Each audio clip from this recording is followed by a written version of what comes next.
Hey everybody, this is part two of our class for the week of April 6th through 10th as we discuss religion and politics and war. Let's say a few more things about Reinhold Niebuhr and his understanding of war, and then relate it to Dorothy Day, who is very much his opposite when it comes to understanding of war as it relates to Christian faith. Then let's look at Abraham Heschel, a Jewish rabbi, and then of course George W. Bush, an evangelical.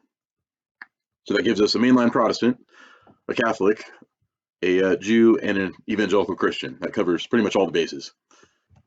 For Niebuhr, the general idea is that there's a distinction between how we relate to the rest of the world when things are not evil, and then when they are evil, how drastically that changes the situation.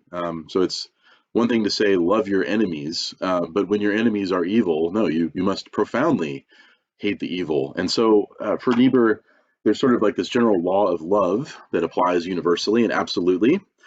That is the whole message of the gospel for him. But there are times when you're dealing with something so profoundly evil. In his case, he's looking at Nazi Germany in 1940, that you have to set aside the law of love completely and summon absolute hate and destruction. And that seems to be the only way. And so you can really see in Niebuhr this foretelling of what was to come in World War II. The bombing of Dresden in Germany, the carpet bombing of Tokyo, and then finally Hiroshima and Nagasaki. All of that is horrible, and yet it's fundamentally necessary for what needed to happen in that war. That's kind of how Niebuhr looked at it. Quite a contrast with Dorothy Day. Dorothy Day, well known for being kind of an old-time radical activist in the 1930s and 40s in New York City. She was involved in all kinds of street activism for labor unions and the rights of the poor and that kind of thing. Very progressive, very sort of radical left kind of activist. And she surprised all of her friends when all of a sudden she converted to Roman Catholicism. She was drawn to the Catholic Church because of the way that it took the very same kind of social justice priorities, but rooted them in a very deep and old understanding of the dignity of the human person. So while a lot of them she felt were sort of turning to human rights and human dignity on the fly, just kind of assuming it, she was troubled by the fact that they had a hard time justifying it and explaining what the human person was. Whereas the Catholic tradition actually did quite well, rooted in, of course, the incarnation of Jesus Christ, the understanding of the body.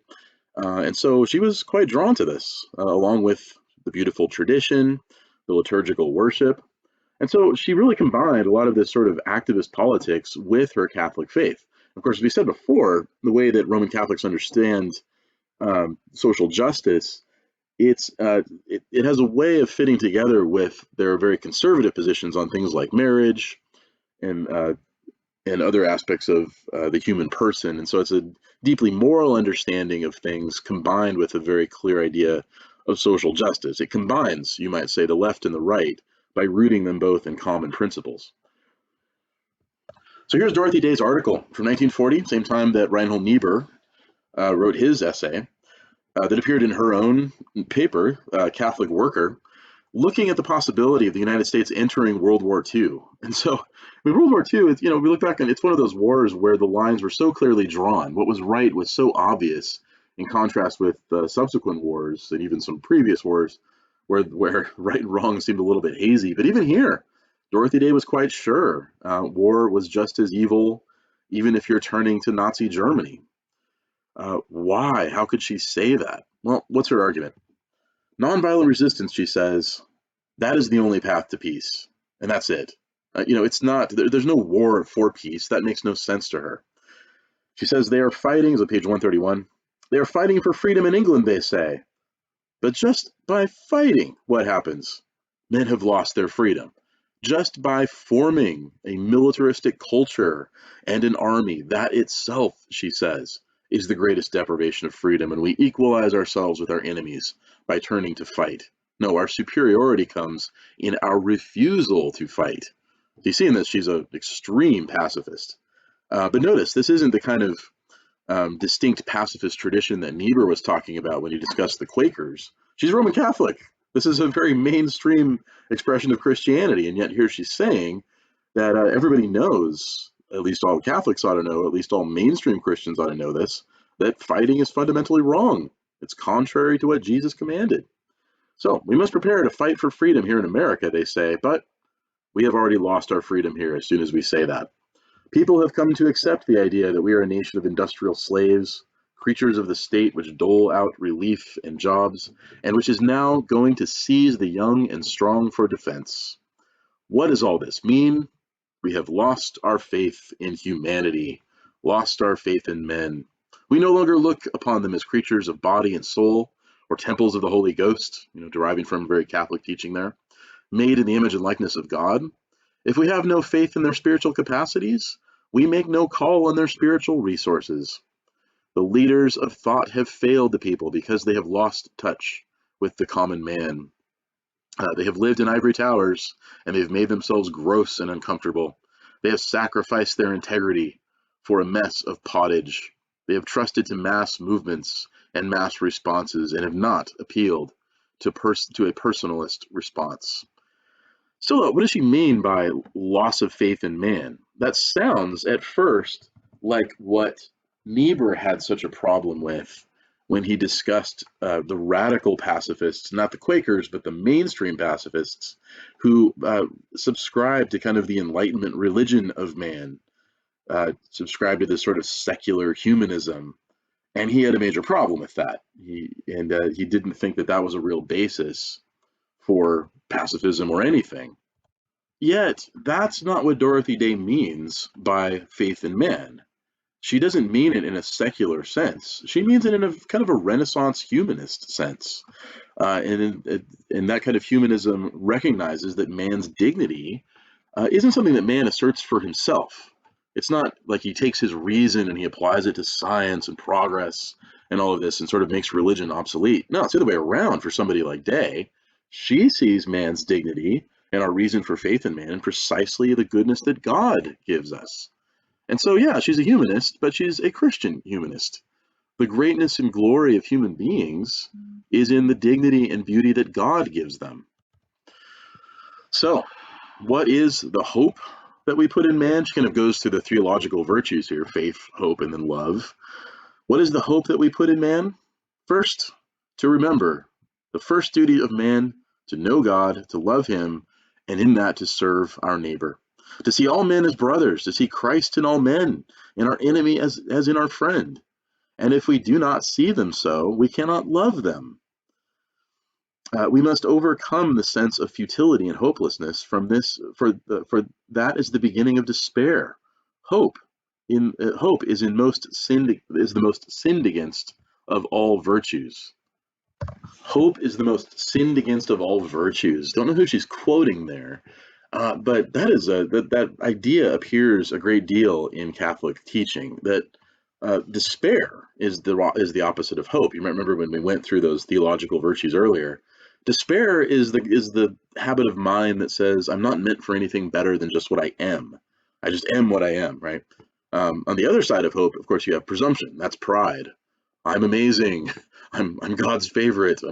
Hope is somewhere between those two. Hope recognizes we're meant for great things, but we don't see ourselves as achieving them through our own progress. No, it's only by turning to God that we truly see it. So it's amazing to think. I mean, she's very rooted in Catholic teaching on a lot of this stuff. So even though she takes an unconventional conclusion in her radical pacifism, the kind of humanism she brings with her is actually very attuned to Catholic doctrine.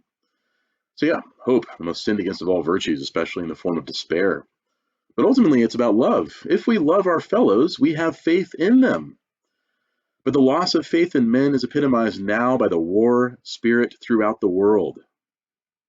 On the eve of World War II, the belief that only force can overcome force, that only by war can we retain freedom and escape from the slavery of the totalitarian states, that men are not strong enough spiritually to use good means, so they are compelled to use evil means.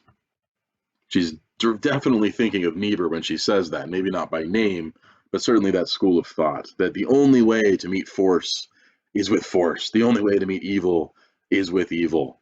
A real departure from the general idea that no, we should meet hate with love. We should love our enemies. even in their most vicious hatred toward us. But what if our enemies conquer us? What if our enemies abuse us and destroy us and kill us?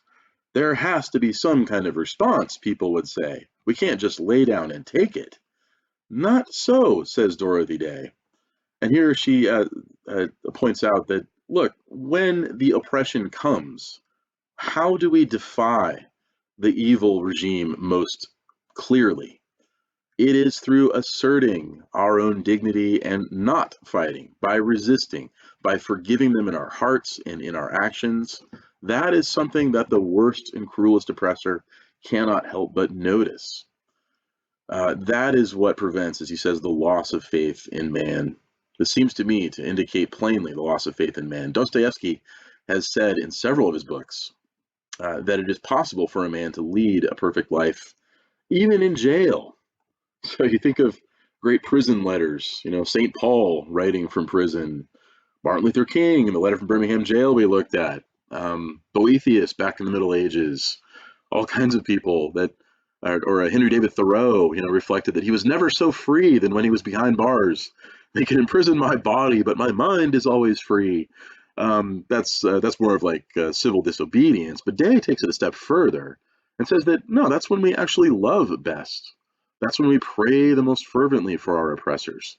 Think of all the saints and the martyrs in the early church who went to their death, never condemning the people who were killing them, always praying fervently for Caesar, even as the Roman Empire was slaughtering them.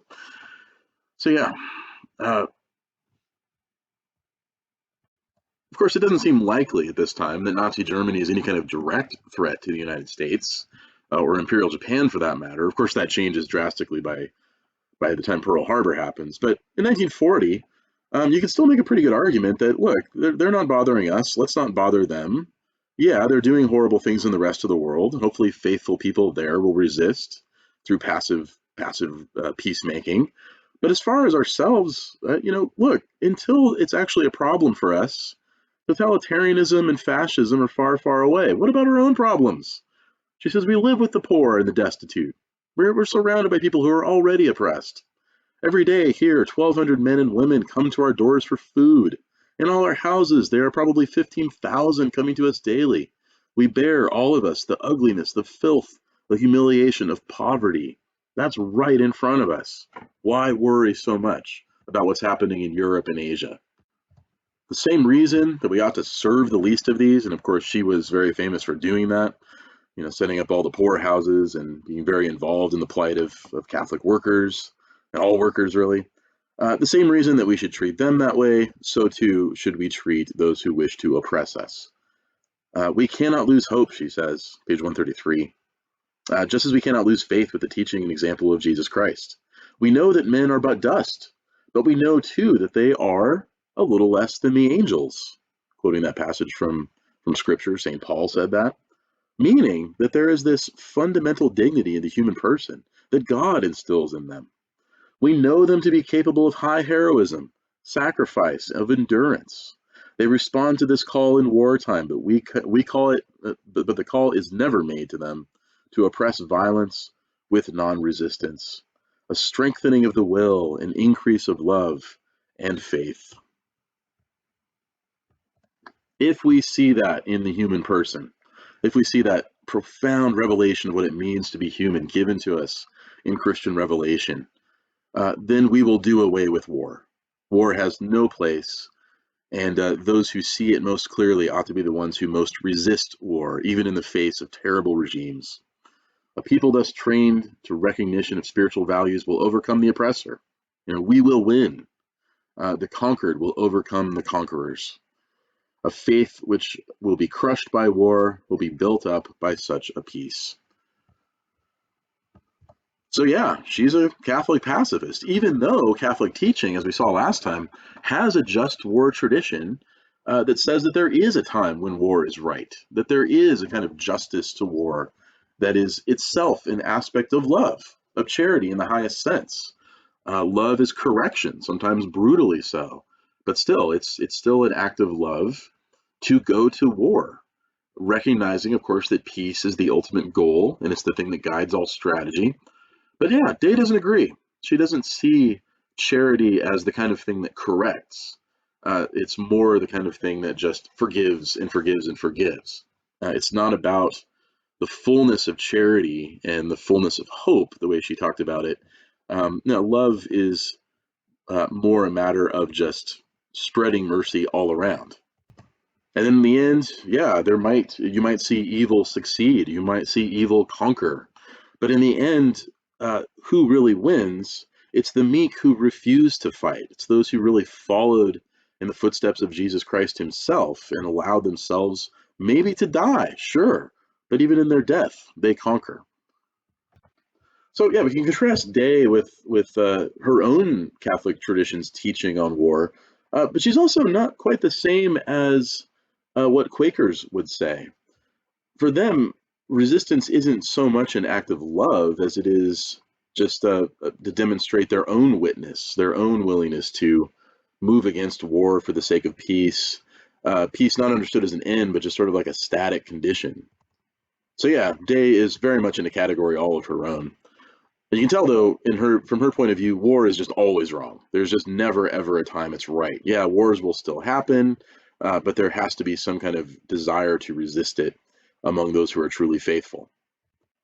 And among the faithful, she doesn't mean an insular group like the Quakers. She means something as big as the Catholic Church and presumably all other Christians. Well, let's contrast her with Abraham Heschel, or Heschel. I spelled his name wrong before. You've probably seen Heschel before. He's the rabbi who marched a great deal with Martin Luther King in the civil rights movement. And so, yeah, he was a long time, very politically involved rabbi, very much a social activist, very keenly attuned to social justice. And he was probably one of the most outspoken religious leaders who had a lot to say about the war in Vietnam. So, what does Heschel have? What does Heschel have to say?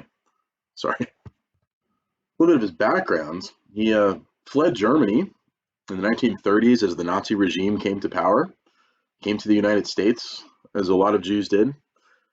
He wrote his most famous book is Man is Not Alone in 1951, and sort of made the case for modern Judaism and modern religion that something as timeless as Judaism really could adapt. Remember, we read the statement a while ago on Reform Judaism. He was very much in that tradition that it could adapt, maybe not the miraculous side of Judaism, but certainly the moral and ethical and metaphysical side. The God whose name is I am, that has enduring significance well into the modern world. By the 1960s, he helped found the Clergy and Laity Concerned About Vietnam, or CalCAV as it was called, and wrote this essay, Moral Outrage of Vietnam. What does he have to say? This war, let us always remember, is being fought in our name. It is paid for by our tax dollars.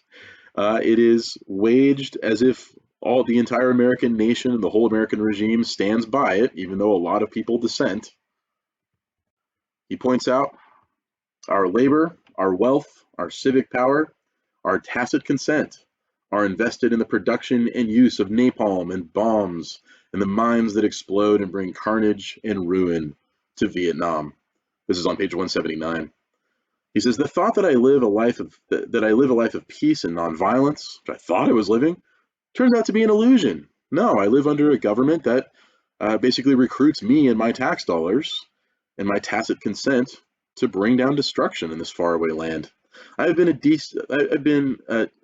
decent in tiny matters on a tiny scale, but I've become vicious on a large scale. In my own eyes, my existence appears to be upright, a sort of sense of Jewish righteousness, but in the eyes of my victims, I am a nightmare. What is the significance of God, the one true God, in the Jewish tradition, even in a Reformed tradition like his? Is that God is the God who unites us all. He is the great equalizer of human beings. He is the reason that we can regard each other as equal. He points out man's encounter with God is primarily with God, but it's also an encounter within the world. We meet within a situation of shared suffering and shared responsibility. This is implied in believing in one God, in whose eyes there is no dichotomy here and there of me versus them. No, they and I are one. Here is there is here, right? There's no distance. There's no distinction between people as groups in God's eyes. He sees them all at once, and to know him is to see your fellow man in exactly the same way. If you ever read, by the way, the Jewish philosopher Martin Buber, he's saying very much the same thing as Buber. What goes on over there happens even here. Yeah, maybe oceans divide us, but God's presence unites us. And God is present wherever man is afflicted. And all of humanity is embroiled in every agony, wherever it may be. And so that means we have to understand the plight of the Vietnamese, even as our nation inflicts it on them. We suffer with them if we know God in this distinctly Jewish way. He spends time criticizing the more practical aspects of the war, the fact that the intent is to ensure democracy against the spread of communism, and yet somehow it's done with more explosives, more devastation, more human beings crippled, orphaned, and killed. Is it not clear that military victory in Vietnam would be a tragic moral defeat? That military triumph would be a human disaster? The choice is clear. We decide either in favor of further escalation, as was argued in the Johnson administration, escalate the war with the draft on at the time, that may lead to a world war in favor of gradual disengagement followed by negotiation. He means to say that withdrawal from Vietnam is an honorable option. It would not detract from the dignity of the United States and its foreign policy to admit that we were wrong in this conflict, to pull troops out and turn to negotiation. The argument goes, though, that we have to aid democracies against autocratic totalitarian governments. We had already seen China and Cuba fall to communism. We almost saw Korea fall. We can't let Vietnam fall, too. But he points out, look, in all this discussion over what kind of regime other countries have, who do we overlook?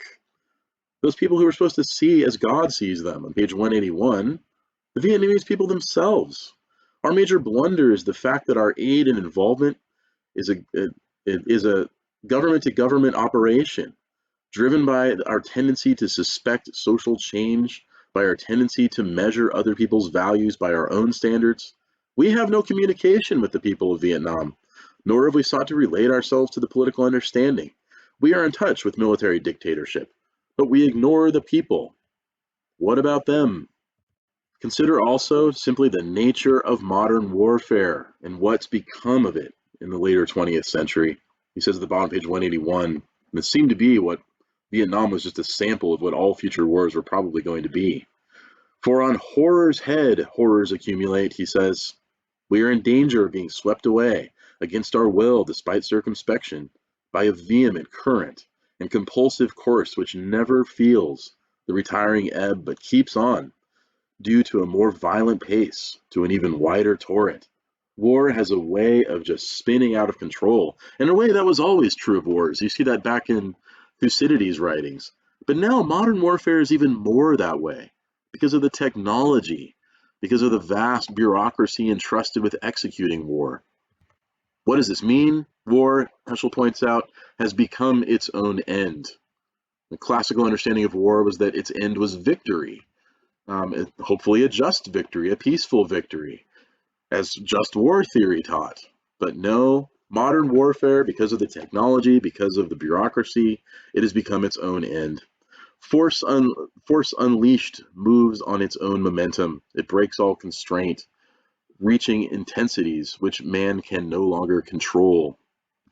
What is it that can save us from this very bureaucratic, mechanized slaughter of modern warfare? How about a return to just war? No, that's not it for Heschel. No, for him, it's conscience. What is it that can save us, that may unite all men all over the world? The abhorrence of atrocity, the refusal of the conscience to accommodate to the arrogance of military power. Indeed, it is the power of human conscience which has in the last 20 years inhibited the use of thermonuclear weapons. It's like the only thing that's held it off, presumably a reference to the Cuban Missile Crisis. Yet the power of conscience is tenuous and exceedingly vulnerable. It's very easily swept up in groupthink and politics and all kinds of delusion. But that means that people of faith, those of goodwill, have to summon conscience any way they can. So, in contrast with Dorothy Day, then, For her, the problem was that all war is fundamentally evil because it has this dehumanizing effect. It makes us forget our faith in man. It makes us doubt the inner glory that God gives human beings. For Rabbi Heschel, it's different. Something about modern warfare has made any kind of meaning for war lost. So modernity has given us, again, the administrative state and military bureaucracy and all kinds of central planning that doesn't allow for strategy or statesmanship or generalship or the kinds of things that can win wars and win them well. Instead, all that is replaced with bureaucracy and machines and high-tech warfare. And so in this situation, he admits, maybe we wouldn't say this like 50 or 100 years ago. We certainly wouldn't have said it about World War II. But now, because of the nature of modern warfare in the modern world, all we can do is try to save conscience and recover conscience. And he seems to view religion, and his own Judaism in particular, as a sort of conduit for finding that again, for discovering our sense of conscience within our own hearts that gets so obscured by modernity and mass opinion and bureaucracy and, of course, technology. So, again, for Niebuhr, the law of love, as he calls it, is absolute, but war is the big necessary exception in the face of evil. For Day, war is always a act of despair, a denial of the goodness that God gives human beings. For Heschel, modernity and the mechanization of warfare takes away any possibility for war to serve any good end, and it just turns it into this monstrous, mechanized method of killing. Well, okay, let's fast forward to a whole different war, a little more current to our times. The War on Terror. George W. Bush and the way he understood his response to the attacks on 9/11 and the response to global terrorism.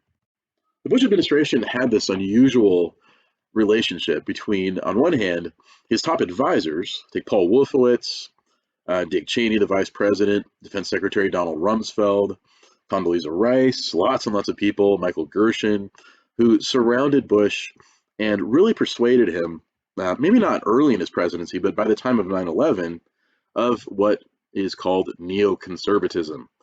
There was a big think tank, the Project for the New American Century, which proposed, even back in the Clinton years, this idea that the United States ought to seize control of the situation following the collapse of the wall and the end of communism, that we could create a unipolar world. It could be the American century.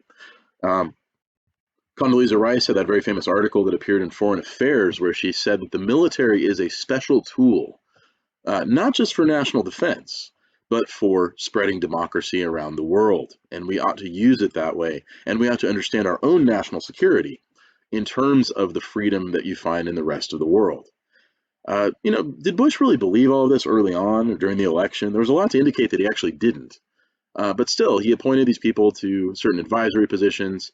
Once 9/11 came, they completely persuaded him of this view, that the reason we were attacked, not just 9/11, but also the bombing of the USS Cole, attacks on U.S. embassies in sub-Saharan Africa, just the perennial threat of the organization Al-Qaeda, we had to make sure that the kinds of countries who harbored and supported terrorist organizations were turned to democracies, because then they would be more of our allies. It was a very ambitious theory.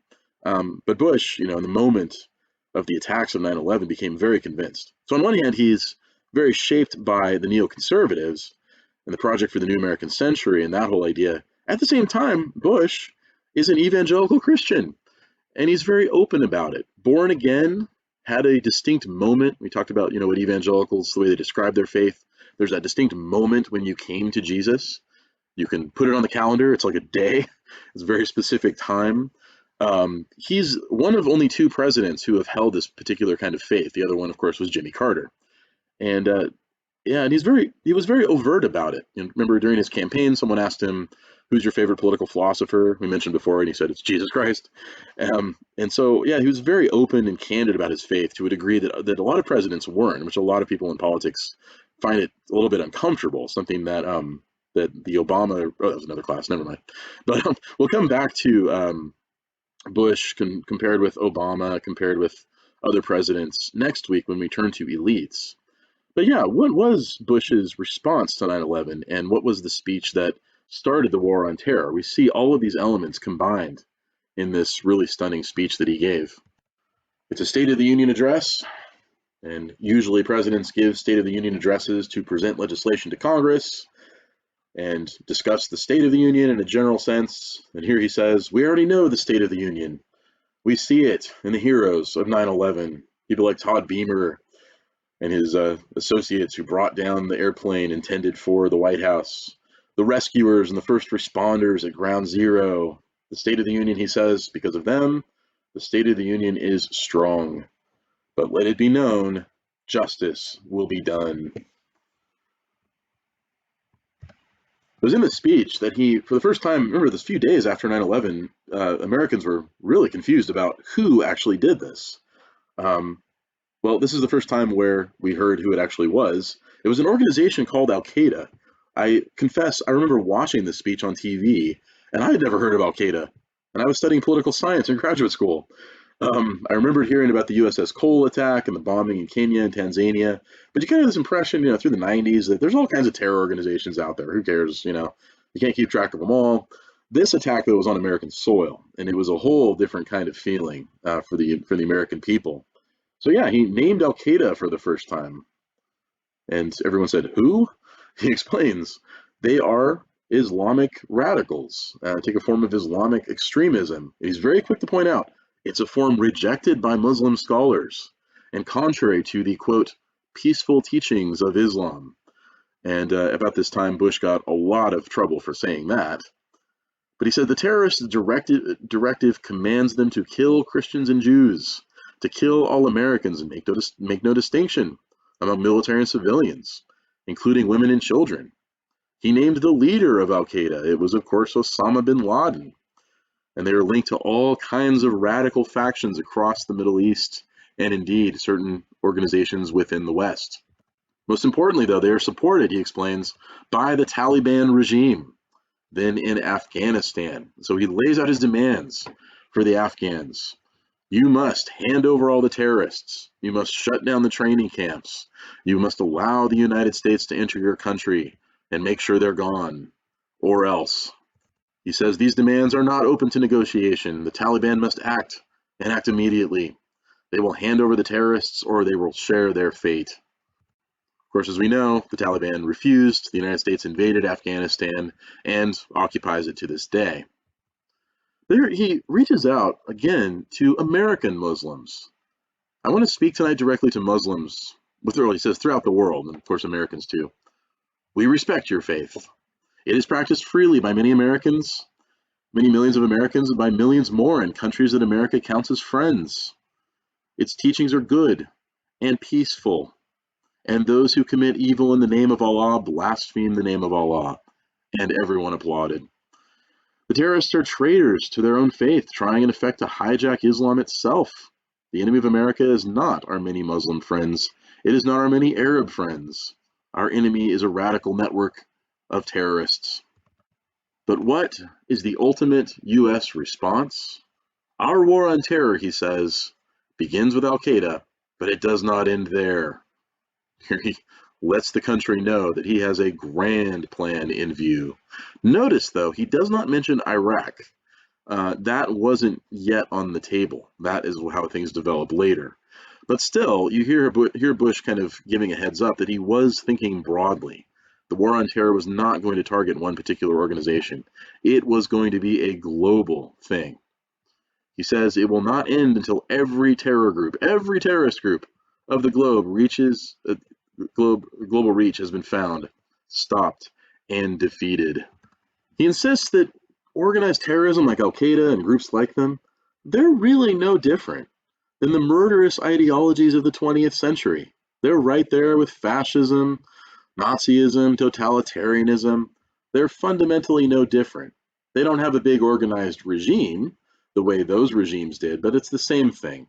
It's an ideology that is fundamentally hostile to the values shared by the majority of people around the world. It's no different from the regimes that the United States fought in the 20th century, and we are ready to fight it again. He says at the end of his speech, page 236, The course of this conflict is not known, yet its outcome is certain. Freedom and fear, justice and cruelty have always been at war, and we know that God is not neutral between them. Much applause. And so Bush approached this situation with not only grand plans and guarantees of a long and drawn out conflict with terrorism that would really shape the rest of his presidency well into the Obama years, but also a great deal of moral certainty. And a lot of historians looking back on Bush really saw this as the thing that was so off-putting for people who saw him as just a little too sure of himself. He wasn't a pragmatist at all. He was sort of this freedom idealist.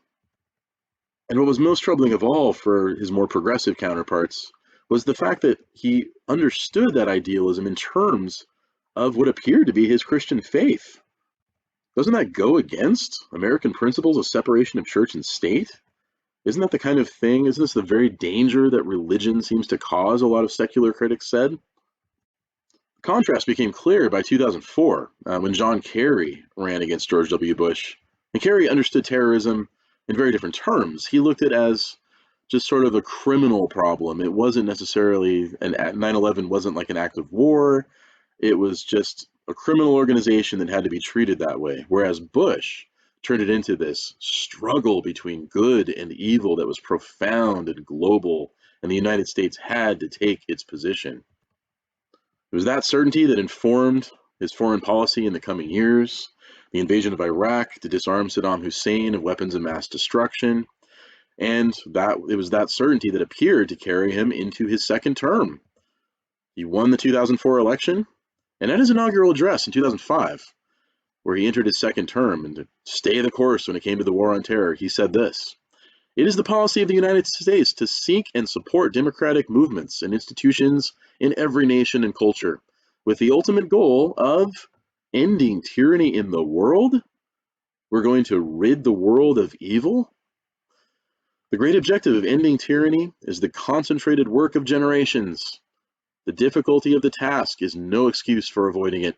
America's influence is not unlimited, but fortunately for the oppressed, America's influence is considerable, and we will use it confidently in freedom's cause." So even though Bush doesn't speak specifically about his own personal faith in these speeches we're looking at, he does show that same sort of moral confidence of Christian evangelicalism and the way that it kind of shapes his ideas. And yet, you can't help but notice it's very similar to the other thinkers we looked at too. Um, Dorothy Day was just as confident in the way that she saw human nature revealed by her Catholic faith. Abraham Heschel was just as confident about the evils of Vietnam from his Judaism. And so you see the way that religion brings this kind of rock solid confidence to the questions presented here. And confidence in a way that sort of goes both ways. Of all of them, though, it's very peculiar that Bush seems to be the one that comes back around to just war. Not completely, but certainly more than the others did. He really sees peace as the goal, just peace, right? Overcoming tyranny as fundamentally necessary, and that strategy and everything ought to be geared toward that just peace, which is something even Reinhold Niebuhr couldn't entirely accept. So we've come full circle with Bush. Bush, of course, is not Roman Catholic, and yet he did seem to embrace something like the just war tradition. Whether or not his strategy actually did aim at that peace, well, that's debatable, of course, but that seems to be his intention, the way he understood himself. So I will open up the question on the forum. I think I already posted it, actually. Be interested to hear your thoughts, and I'll be posting a prompt for reflections for this section coming up shortly. Next time, let's transition to elites, as well as the depths of culture. How does religion shape elites, whether American presidents, we'll have more to say about Bush and a whole bunch of presidents, members of Congress, members of the Supreme Court, the media, entertainment, elites. And then we'll talk about religion and culture, the way that religion shapes the depth of the people and society. So read chapters 9 and 10 for next week, and I'll see you then.